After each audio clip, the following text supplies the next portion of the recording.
Halo, nama saya William Jumanka Dori Asgatno dengan NRP 130219318. Perkenalkan, nama saya Muhammad Orham Nur, NRP 1302199268. Halo, nama saya Muhammad Fauzan Abadi dengan NRP 130219251. Nama saya Guntur Gumelar Wicaksono, NRP 1302191.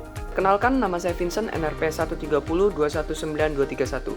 Di video kali ini kami akan membahas tentang secara singkat apa itu COVID-19, bagaimana kebijakan pemerintah untuk menekan pertumbuhan kasus COVID-19 di Indonesia, dan kami juga melakukan wawancara dengan salah satu narasumber yang menjadi relawan COVID.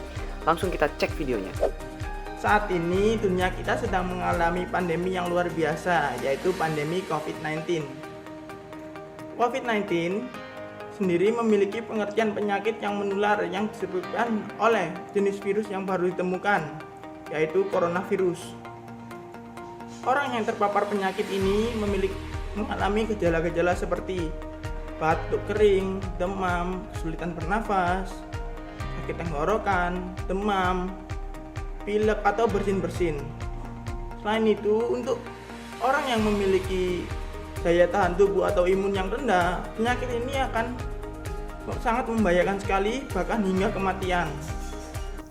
Berdasarkan data yang terlampir di worldometers.info, sudah ada kasus positif COVID-19 sebanyak 30 juta lebih yang terjadi di dunia. Salah satu negara yang terkena dampak dari COVID-19 ini adalah negara Indonesia.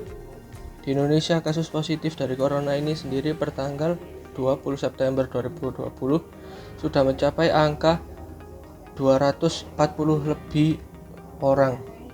Hal ini tentu saja menyebabkan berbagai kerugian dari berbagai aspek negara. Salah satunya adalah aspek ekonomi. Melihat hal ini, tentu saja pemerintah membuat beberapa kebijakan, salah satunya adalah melakukan PSBB atau pembatasan sosial skala besar di setiap daerah dan melakukan kebijakan new normal di beberapa daerah yang sudah dapat menekan angka kasus corona ini. Ini saya akan menjelaskan apa itu PSBB dan New Normal. PSBB sendiri merupakan salah satu peraturan yang sudah diatur di dalam Peraturan Pemerintah Nomor 21 Tahun 2020 Pasal 1 yang menjelaskan bahwa pembatasan sosial berskala besar ini merupakan pembatasan kegiatan tertentu dalam suatu wilayah yang sudah terinfeksi coronavirus disease atau yang lebih kita kenal dengan COVID-19. PSBB itu sendiri merupakan salah satu strategi pemerintah untuk mencegah kemungkinan terjadinya penyebaran COVID-19. Sedangkan New Normal merupakan salah satu cara pemerintah untuk mempercepat penanganan COVID-19 dalam dua aspek, yaitu aspek kesehatan dan sosial ekonomi. Pada setiap daerah biasanya memiliki cara tersendiri dalam mengimplementasikan ataupun mempraktekkan kebijakan dari pemerintah. Ini salah satunya di daerah Sidoarjo, Taman, Tawangsari, Permai. Di sini kami dari kelompok 7 akan melakukan wawancara dengan saudari Meralda Aurelia Putri sebagai relawan COVID. Mari saksikan videonya.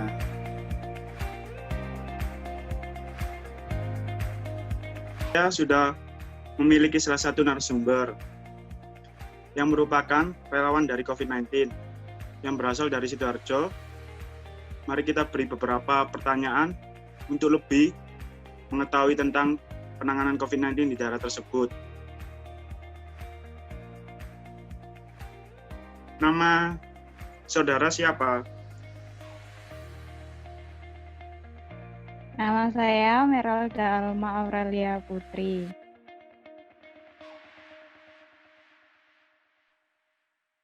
Ada berapa orang di RT tersebut? Di tempat relawan saya ada sekitar 432 orang yang tinggal di situ. Apa pengamanan yang dilakukan warga tersebut? Pengamanan untuk COVID-nya. Iya. Kalau Untuk untuk mencegah pengamanan COVID-nya itu setiap malam ada jaga malam, ada jam malam. Setiap masuk ke perumahan situ dicek suhunya. Kemudian juga setiap 2 minggu sekali ada penyemprotan disinfektan di seluruh halaman rumah. Baik, tadi kan sudah dijelaskan. Kira-kira ada nggak lagi kegiatan yang dalam pencegahan COVID selain yang tadi itu? Kalau untuk itu banyak sih kok, dari anjuran RT-nya juga tiap ada warga yang dari luar kota itu harus melampirkan rapid test baru nanti boleh memasuki kawasan perumahan tersebut. Tapi kalau nggak ada ditolak untuk masuk seperti itu. Dan penggunaan masker selalu diingatkan pada ketua RT-nya. Terus dalam masa pandemi ini masih adakah yang kegiatan gotong royong di sekitar rumah? Kalau untuk kegiatan gotong royong mungkin seperti yang jaga malam. Yang jaga malam itu beberapa bapak-bapak yang ditunjuk untuk kegiatan jaga malam. Tapi kalau untuk perkumpulan yang lain-lain itu sudah tidak ada. Kira-kira untuk saat ini apa masih ada warga yang bandel dengan protokol kesehatan ini? Mungkin bandelnya karena kalau keluar rumah jarang pakai masker, itu aja sih.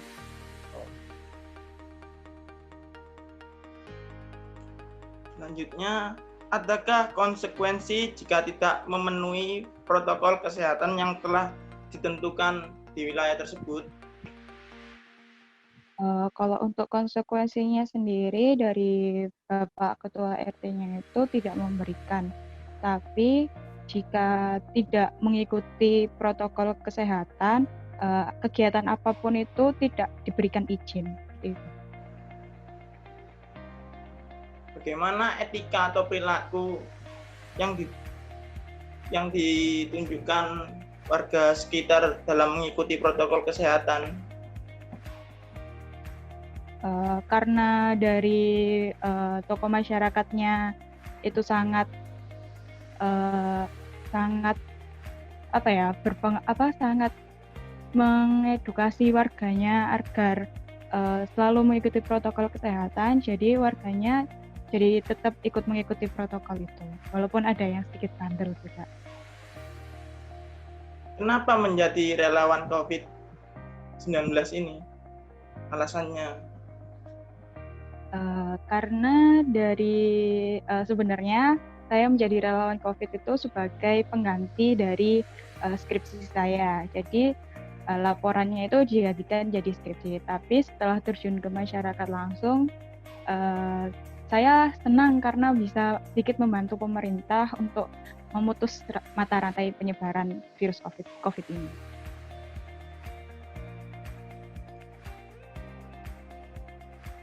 Kemudian, apakah ada pengalaman tersendiri atau bagaimana rasanya saat menjadi relawan COVID itu? Awalnya saya sedikit ragu ya, karena takut ditolak oleh warganya. Tapi setelah terjun langsung, alhamdulillahnya semua warganya bersikap mengikuti saya, terus sangat antusias lah karena adanya relawan ini. Kemudian tanggapan saudara atau perasaan apa yang Anda rasakan saat banyak masyarakat yang masih melanggar protokol kesehatan di lingkungan tertentu? Perasaan saya ya sedikit jengkel. Saya sudah mengedukasi lewat chat via grup WhatsApp di RT tersebut. Bapak RT juga sudah mengingatkan, terus kemudian kemarin itu juga ada event bagi-bagi masker, tapi masih tetap aja kalau keluar rumah itu tetap tidak memakai masker. Kemudian ada nggak kayak pengalaman yang berharga atau nggak hikmah dari menjadi salah satu relawan COVID di daerah tersebut, atau pengalaman yang bisa dipetik lah dari jadi relawan COVID? Kalau itu ya, kan apa yang direncanakan itu sangat mudah, tapi ketika terjun ke lapangannya langsung itu untuk prakteknya susah sekali ya. Dari komunikasi warganya itu susah untuk dibilangin ya, kayak gitu. Jadi kita jadi punya pengalaman baru. Oke, selanjutnya saya ingin bertanya, apa sih harapan Anda untuk para masyarakat tentang pandemi ini? Kayak harapan ke depannya memilikinya seperti apa? Harapan kedepannya sih untuk masyarakat, sekarang kan era new normal. Harapannya sih tetap melakukan sesuai protokol kesehatan, tetap mengikutinya, tetap memakai masker seperti itu. Bisa dimulai dari keluarga mengingatkan seperti itu. Terus untuk pertanyaan terakhir sebagai penutup, apa sih pesan Anda untuk masyarakat Indonesia saat ini? Pesannya ya itu tadi, tetap selalu menjaga kesehatan dengan mengikuti protokol kesehatan, jangan keluar rumah jika tidak ada kepentingan. Oke, terima kasih sudah menjadi narasumber untuk tugas kami ini. Wawancara tersebut, kita dapat mengetahui bahwa daerah tersebut telah menggunakan protokol COVID-19 dengan baik. Namun masih ada beberapa masyarakat yang bandel tidak menggunakan anjuran protokol COVID tersebut. Dari sini, saya bisa memberikan saran kepada seluruh masyarakat untuk menjaga jarak, menjaga kesehatan, menjaga kebersihan, serta menggunakan masker jika berada di luar ruangan. Harapan kami semoga pandemi COVID ini segera berlalu agar kita dapat melakukan aktivitas kita seperti biasanya. Kami juga berterima kasih kepada seluruh dokter, seluruh relawan yang telah membantu dalam pencegahan COVID ini. Mungkin itu saja yang saya dapat sampaikan. Terima kasih.